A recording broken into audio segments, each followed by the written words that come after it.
Right, okay, we'll make a start. In terms of the starter question, I'm going to give you a little bit more time to have a look at that because I haven't got that many responses at the moment. So I know it's a bit tricky with the logarithm, so I'm going to give you a little bit more time to do that starter question. And then either we might review it on Monday's lesson, or I will post a video out later or something like that. Okay, but what we're going to do to start off with is we're just going to recap what we did yesterday. So firstly, we were looking at the binomial distribution. So if we have some event x that is binomially distributed, then we write the capital B there to show we're talking about binomial. Okay, we're not talking about another distribution. We write n for the number of trials and then p for our probability. Now remember that n, when we talk about number of trials, we are talking about the number of times we do our experiment. Okay, so for example, flipping a coin 12 times, taking a sample of 20. That's the type of thing that we're looking at. But I really want to go over some of these conditions for where we can use the binomial distribution. Looking at the assignment yesterday, thank you for all the submissions for all your work yesterday. But one of the things that question 6a, we have to say why you could use a binomial distribution. And it's quite a common exam question. It might only be 2 marks maximum, but that 2 marks could be the difference for grade. So when we can use binomial distribution if we meet all 4 of these conditions. Now the question you did yesterday, and usually in the exam, it usually always ask you to state at least 2. Okay, so it might not ask you for all 4, but it will usually ask you for at least 2. So these are the 4 conditions. So we need to make sure there's a fixed number of trials. And I really want to emphasize this word fixed here. Some people are saying there is this number of trials. We need to make sure we use that word fixed. Okay, we are doing this experiment 15 times. We're not doing it any number of times. Okay, we're not doing it until we get the result we want and then we stop. It's got to be a fixed number of times. So for example, flipping a coin 12 times and counting how many heads, for example, we get, that would be a fixed number. Okay, we're doing it 12 times. Each trial has exactly 2 possible outcomes, success or failure. So going back to the coin, we either get heads, which is a success, or we don't get heads, or get tails, which we class as a failure here. There's a fixed probability. Again, use that word fixed here. Probability of success. Okay, so the probability doesn't change. Okay, it's always going to be, in terms of a coin, if it's a fair coin, it's always going to be 0.5. And the trials are independent of each other. Okay, meaning that whether you got a head or a tail on the previous flip, it doesn't influence the next one. And yet again, just use that keyword independent there. Just use the correct language here. So make sure that you do, and there'll be some questions like that in the work that you're doing today as well, where you have to give reasons. So make sure that you do use the correct terms here and you are clear with your conclusion. So just wanted to clear that up before we move on to what we're going to do today. So we are going to give you an example. Okay, so this one isn't in your handbook. This is just kind of an additional example. It kind of leads us on to what we're doing today. So this isn't encouraging gambling. This is hopefully doing the opposite. And this is actually going to show you why we're actually going to be losing if we play this game. So in roulette, there are 18 red numbers on the wheel, 18 black numbers on the wheel, and 1 green number on the wheel. Okay, so 37 numbers altogether, 18 red, 18 black, and 1 that's green. You can bet on whether the next colour will be red or black, and you either lose your stake or you'll get your money doubled. So if you put £1 on, you'll either lose that £1 or you'll get your £1 back plus another £1. So you could either be £1 down or £1 up if you put £1 on. So if you play 100 times, what is the probability you would have made a profit? So we can model this with a binomial distribution. Okay, we've got a fixed number of trials here because we're playing 100 times. There's a fixed probability. So just in the chat, I'm just going to ask the first question today. what would be the probability of success here? So let's say we're always going to bet on red, for example.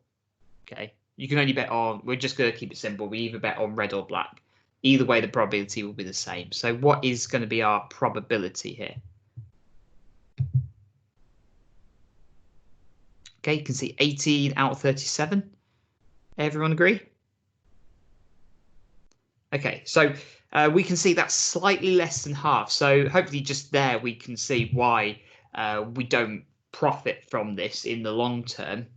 Even if you get lucky to begin with, in the long term, we're not going to profit. So we've got n as 100, and then our probability would be 18 over 37. Okay. Also, the probability is fixed here. Okay, it doesn't change. You don't suddenly introduce more red numbers, and the probability is independent. Doesn't matter what happened before. Doesn't matter whether it was red, black, or green before. It's still 18 out of 37 the next time. So, in terms of if we make a profit, what we'd be having to look at here is what's the probability that I get, well, I win this more than 50 times. Okay, so I'm looking at what's the probability I am going to win more than 50 times. Now, look at the methods we did yesterday. We would have to work out the probability of winning 51 times, 52 times, 53 times, all the way up to 100 times. That's going to take a long time, and we certainly want to find a quicker way of doing that. So that's why today we're going to look at ways that we can make these calculations a bit simpler by using our calculator. Now I'm going to come back to this example at the end. So once we've done the theory, we can come back to this example, and then we'll actually be able to find out the probability we've made a profit. Okay, and I can tell you now it's going to be less. It's going to be a smaller probability than making a loss. It's going to be much more probable that we make a loss here. So, using our calculator. So hopefully you've got your calculators by size, like I mentioned yesterday. What you need to do, and I will get my calculator up in a second, so just bear with me a second. I'm just going to change this, change the screen over to view my desktop.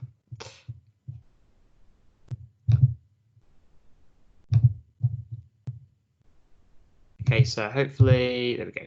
So hopefully you can see my calculator there, as well as still the questions as well.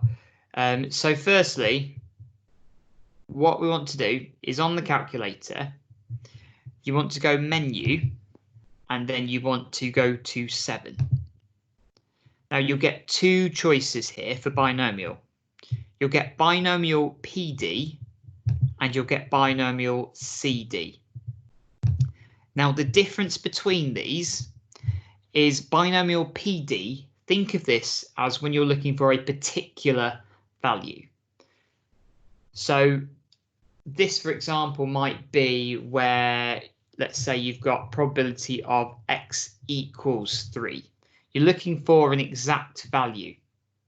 So if you have something like probability that x equals 3, the probability that x equals 7, you want to use PD for that. So you can use the methods that we were using yesterday, but a quick way of doing it, just to find an individual probability, is just to simply use PD. Now, here's where the calculator is really useful.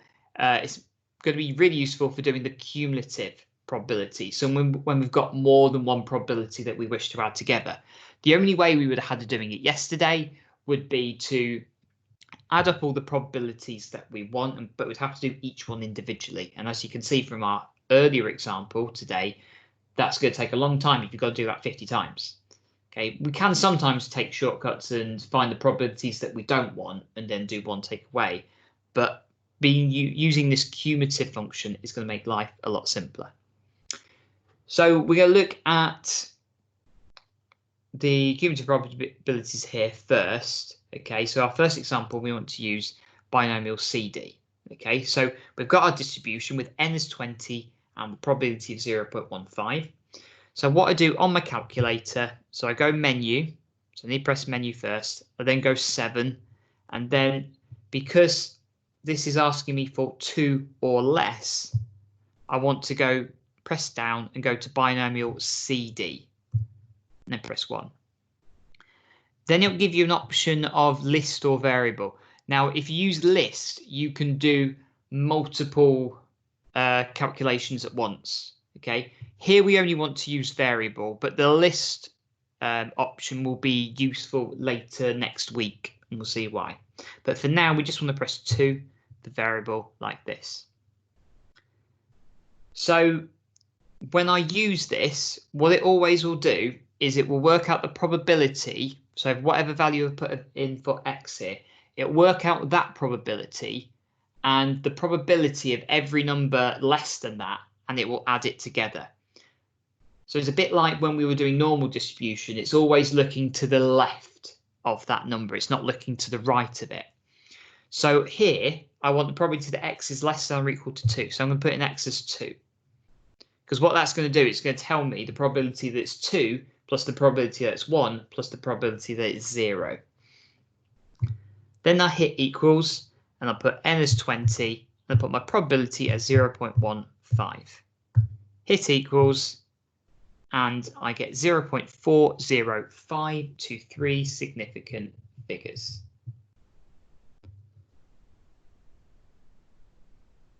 Okay, so next question. What I want to do is tell me what am I going to put in. So n and p will be the same here, but can you just tell me in the chat what value am I going to put in for x?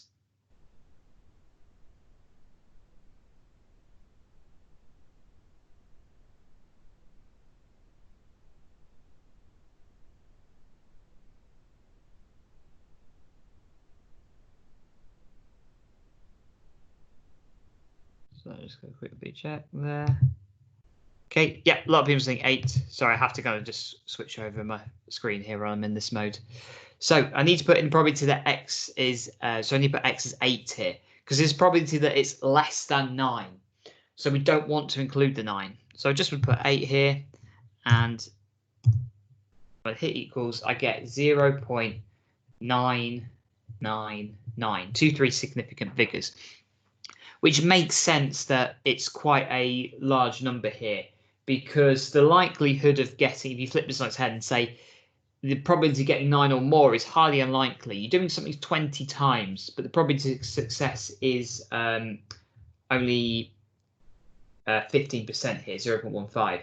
So it's very unlikely that you get 9 or more successes. So it's likely that most of the time it's going to be 8 or less.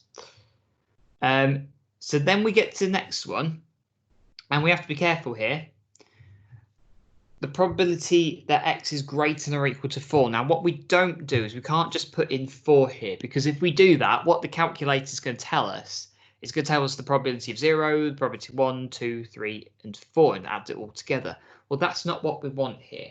What we want to find, so if you want to draw a little number line here, we want to find the probability that it's 4 or more. So we want all the numbers that are 4 and above here. So we want to go, well, 4 all the way to 20. So we want probability 4, 5, 6 all the way up to 20. So what we want, how we want to think of this one is we want to rewrite this as 1 minus the probability of x is less than or equal to 3. So work out the probability that's 3 or less, and then take that away from 1. Okay, so work out the probability that you don't want, and then take that away from 1. So we just put that in the calculator, and when we do so, we get 0.6477. And then we just want to do 1, take away that. Now, remember, you just need to go menu and 1 if you want to go back to just putting in answers normal, but it was saved our last answer there, so you can just put in 1 minus answer, and then we'll get 0.352 to 3 significant figures.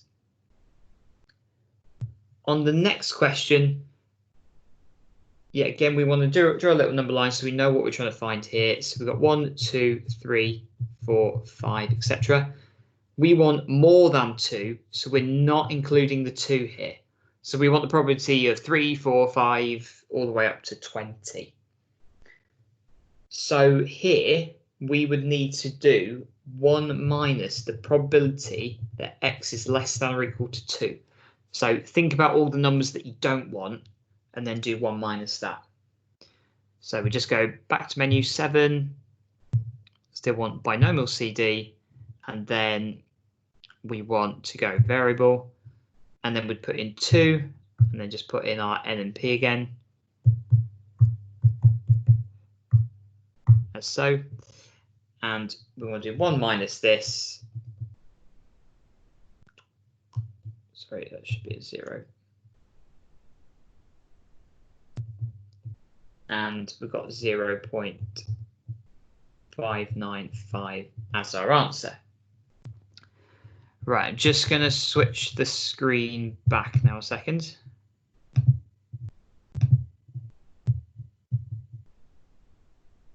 Just bear with me a second.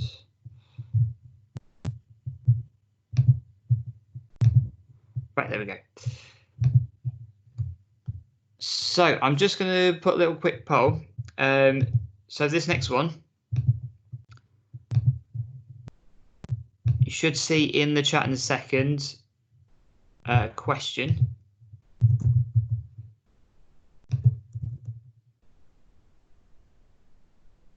So it's going to be, what do you use in your calculator? Do you use PD or CD for this next example? So you can vote on this. So you should see an option to vote.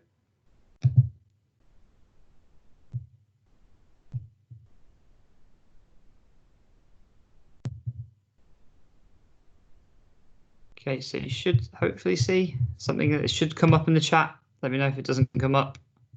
It's the first time we're trying this. I think it might come up on the original team, you know.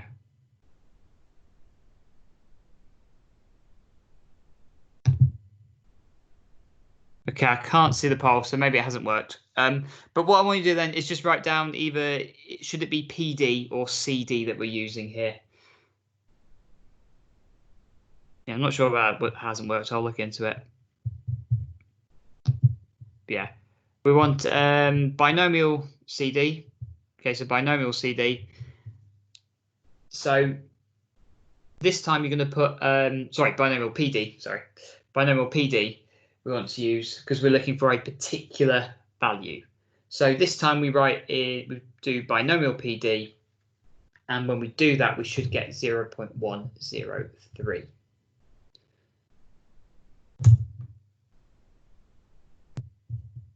And then finally, we've got the probability that it's between 4 and 7. So in the chat, can you tell me what numbers I'm looking for here? If it's between 4 and 7, what numbers am I looking for?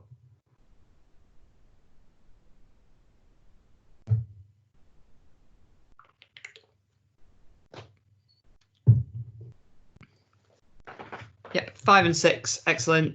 Okay, we don't include 4, we don't include 7 here. Now, you've got two options really with this one. You can either, wait a second. There we go. You've got two options here. You can either use CD and do this. So you can either work out the probability that it's 6 or less. So let's just do the number line here. You can either work out the probability of 6 or less and then take away the probability of 4 or less because you don't want 4, 3, 2, 1, 0. Or what you can do is work out the probability of 5 in PD mode and then the probability of 6 in PD mode and add them together. So I'll look at doing it the CD way. So if you do the probability of x is less than or equal to 6, you get 0.978. Then work out the probability that x is less than or equal to 4, because remember, when you do 6 or less, it includes the 4, 3, 2, 1, 0, which you don't want. So it's going to be 0.830. Do one, take away the other, and we get 0.148. Okay, alternatively, switch over to PD mode so binomial PD, and you can work out the probability that it's exactly 5, the probability that it's exactly 6, and add those together. Either way, it will get you to the correct answer. Right, so the last thing we're going to do then is go through some of the kind of more wordier style questions, and at the end we're just going to kind of do a little bit of a recap on those conditions that we're talking about at the start. So in example 6, a manufacturer claims that on average 2.37% of her products are faulty. If she is correct, what is the probability that in a batch of 8 items there is 1 faulty item and there are fewer than 3 faulty items?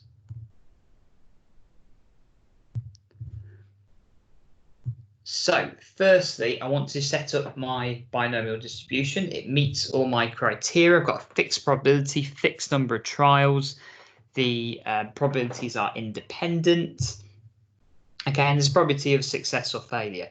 A bit like one of the examples we used yesterday. It's a little bit weird to think of the success as it's being faulty, but basically we're kind of just saying success or failure. Either this is happening or it's not happening.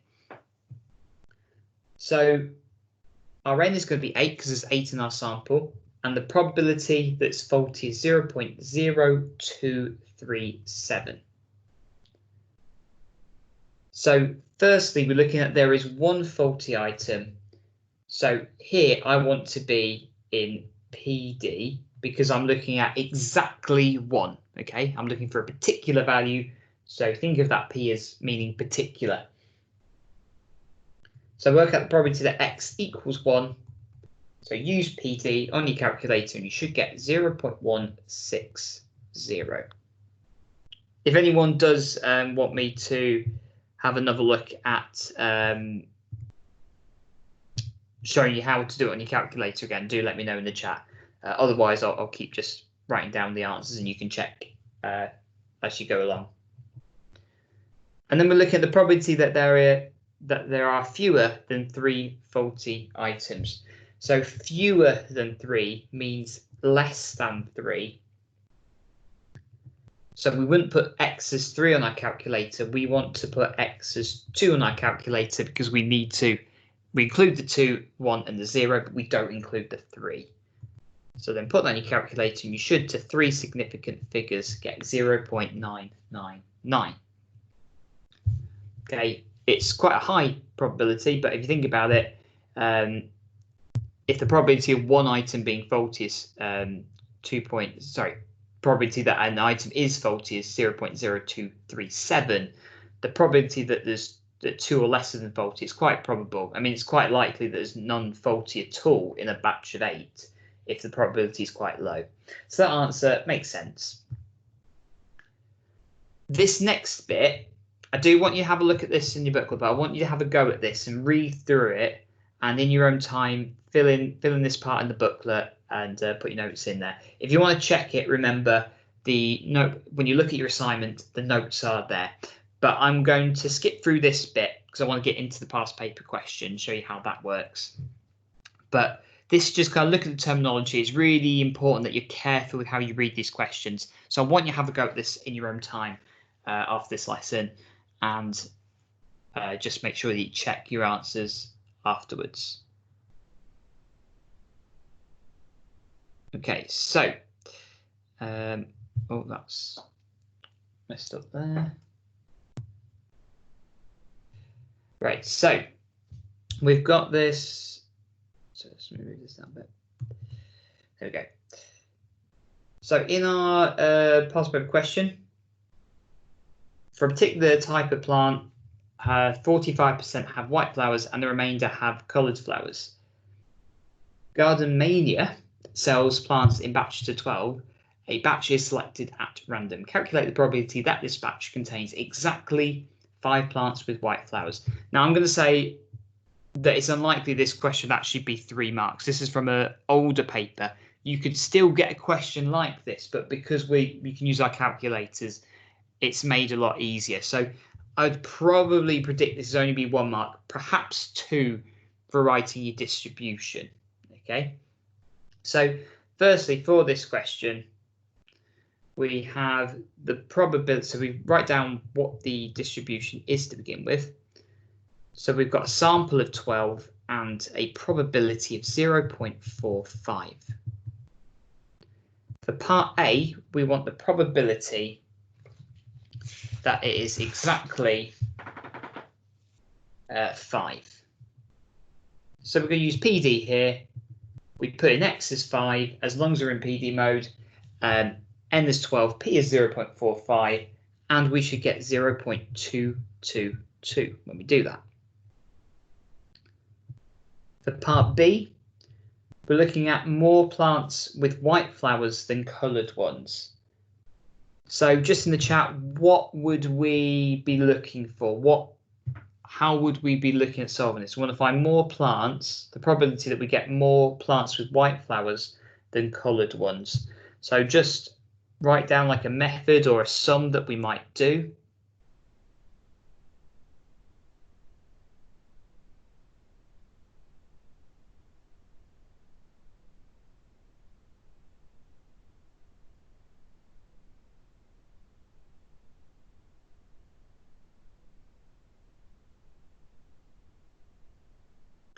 Yep, Thea and Tilly, you're both right. Written in different ways, but it's still both ways are absolutely valid. We can even think of this as the probability that X is greater than 6. Okay, so X is the event that the flower is white. Okay, so we can even think that to have more white flowers than the coloured ones, you've got to have X has got to be bigger than 6, because obviously if there's 7 white flowers, there's 5 coloured ones. 8 white flowers, there's 4 coloured ones. In all those cases, there's more white flowers than the coloured ones. When X is exactly 6, there's the same of each, so you can't say there's more white than coloured there. So either we think of it as the probability of X is greater than 6, or we can think of it as the probability that X is greater than or equal to 7. So to work this out, we need to do 1 minus the probability of X is less than or equal to 6. So if we draw the number line here,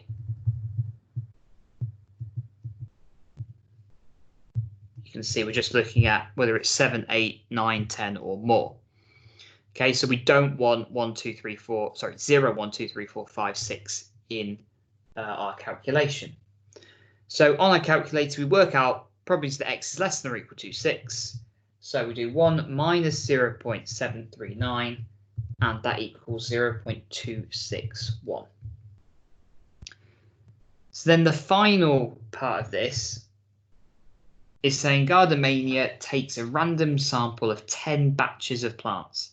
Find the probability that exactly 3 of these batches contain more plants with white flowers than coloured ones.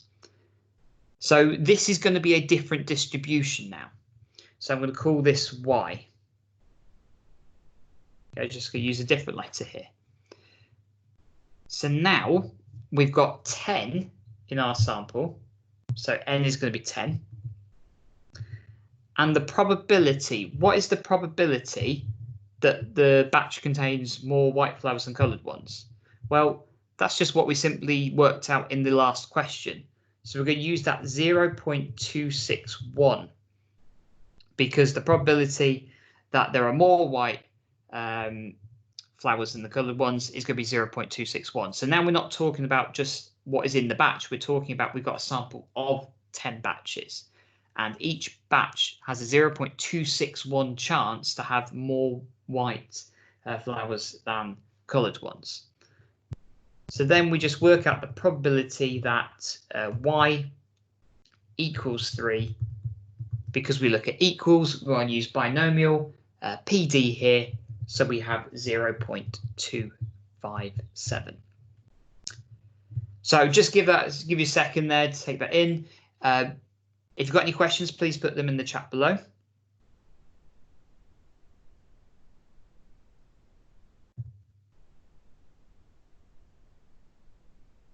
Okay, can't see anything, so we'll move on to the final bit. And really this final bit is just going over where we use the binomial distribution again. Okay, so we've got 4 scenarios here, and at the bottom here I've put all the conditions again. Okay, so again, just to remind us, we need a fixed number of trials. There's got to be 2 possible outcomes, success or failure, fixed probability of success, and the trials are independent of each other. Just to make this easy, so I have to write this out each time. Call these A, B, C, and D. And what I'm going to do is I'm going to try and just tick off each of these as I go along. So I'm just going to zoom in because I'm where some of you are probably watching this on your mobiles. So I'll zoom in to make that a little bit simpler for everyone. So for the first one, yeah, I was going to do this a poll, but the polls didn't seem to be working when I tried it last. So what I want you to do is just write down in the chat, do you think that this is suitable for a binomial distribution? And if you say no, I want you to write down which one we fail on. Okay, so why can't it be used? Okay, so just in the chat, situation 1, yes or no for binomial distribution. And if you're putting no, can you tell me what condition we fail on?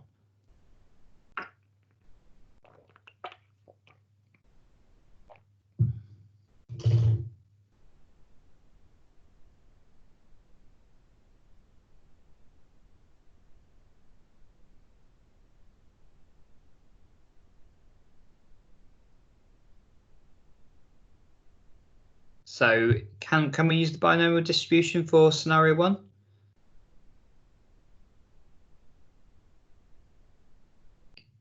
So 10 daffodil bulbs are planted. Hussein thinks that each bulb has a 75% chance of growing. What's the probability Hussein obtains 7 or more plants from the bulbs he has planted?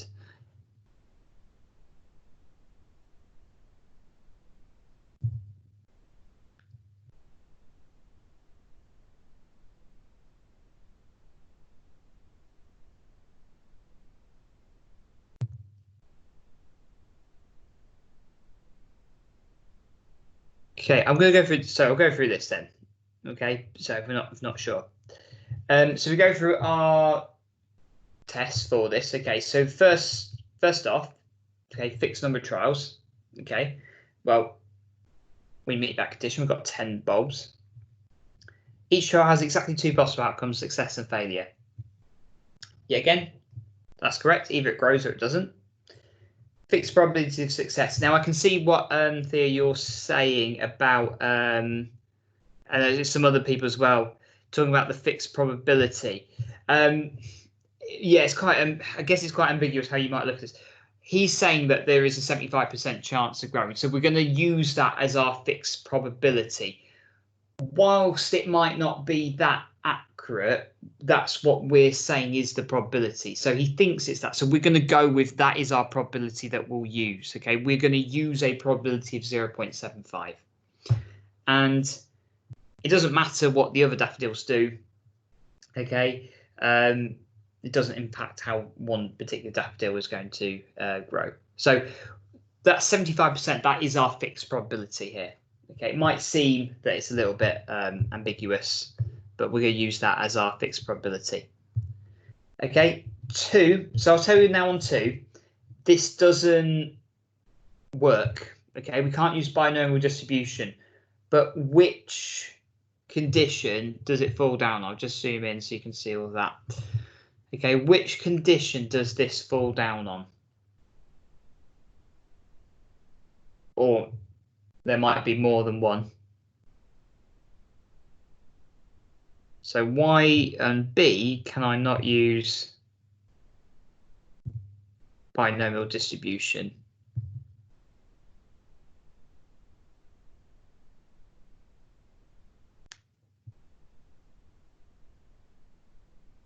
Okay, yeah, it's not a fixed number of trials. Excellent. Okay, it's not a fixed number of trials here.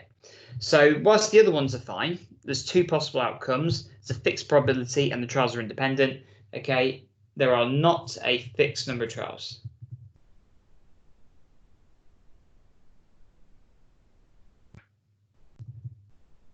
Okay, so binomial distribution cannot be used.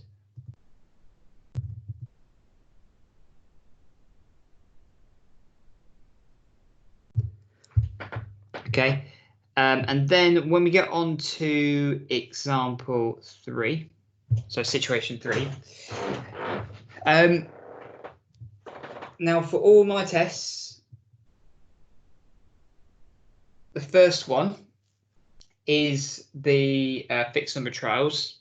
So in this one, we've got Kurt's working in a restaurant, makes 4 types of pizza. He notes 12% of the pizza margarita, 10% ham and pineapple, 20%, 7% of vegetarian, and the rest of the pepperoni. What is the probability that on day 20 pizzas are made, more than 5 are margarita? So A is fine, there's a fixed number, okay? We've got a fixed number there of 20. Then the second one, either success or failure. Now, this is where you might have some disagreement at first, but I'll explain why I'm going to tick this. You might be thinking there's 4 outcomes here, there's not 2 outcomes. But how we can rephrase this is we can either think of this as the pizza is a margarita pizza or it is not a margarita pizza. Okay, so it's either margarita or it's not a margarita. So hopefully that makes sense. That's why we can still use binomial here, because we're just specifically looking at the margarita pizzas, whether it is or isn't. So that's success or failure. And then there's a fixed probability. The probability it's margarita there is fixed there, and it's independent. So we can use binomial distribution. And then finally, the last one, when watching the London Marathon on TV, Tina noticed that the runners crossed the finishing line at an average rate of 12 runners per minute. What is the probability that more than 15 runners cross the finish line in the next minute? So this is bad because there's not a fixed number of trials. Okay, so not a fixed number of trials. And because it fails on one condition, that's good enough to completely roll it out altogether. But there's not a probability of success or failure. There's also not a fixed probability here. The only thing that we can say is the probability is independent. What other runners do doesn't impact it. But we can't use binomial distribution here. Okay. So we can simply put that first reason that there's not a fixed number of trials. Okay, because if it fails on one condition, it just doesn't work. So even though, so we don't really need to then go look at the other ones. If it fails on one condition, then that's it. So we can't use binomial distribution here. And in fact, this is, if you study further maths, we'd use something called the Poisson distribution. But you don't need to know that for your A-level maths. That's only further maths. So just to recap there, those conditions, it's really important that you do know those 4 conditions. You won't get given them in the formula book or anything like that. You need to know them. You need to be able to say when something can be binomially distributed or not. And just on your calculator, when you're using PD and CD, remember PD is for exact values, particular values. CD is for cumulative, when you've got more than one. Because I'm looking at the time here, I'm going to put this question on, and I'm just going to leave you with this. And what I'll do is I'll put the answer to this one up later, because I'm aware that I've overrun. I want to give you some time to go and do the assignment questions. So what I'll do is I'll put that, I'll post that on the Teams. And if you want to have a go at that question, you can do. Okay, but I can tell you now that you don't profit from it on average. So the questions that we want you to do now, exercise 6C, so load up the assignment, have a go at those questions. We'll be around to answer any questions you've got, and let us know if there's any problems. We can do sort of just chats, we can do one-to-ones if you need to, but hopefully it's been useful, and we'll see you next week for binomial to normal and normal to binomial.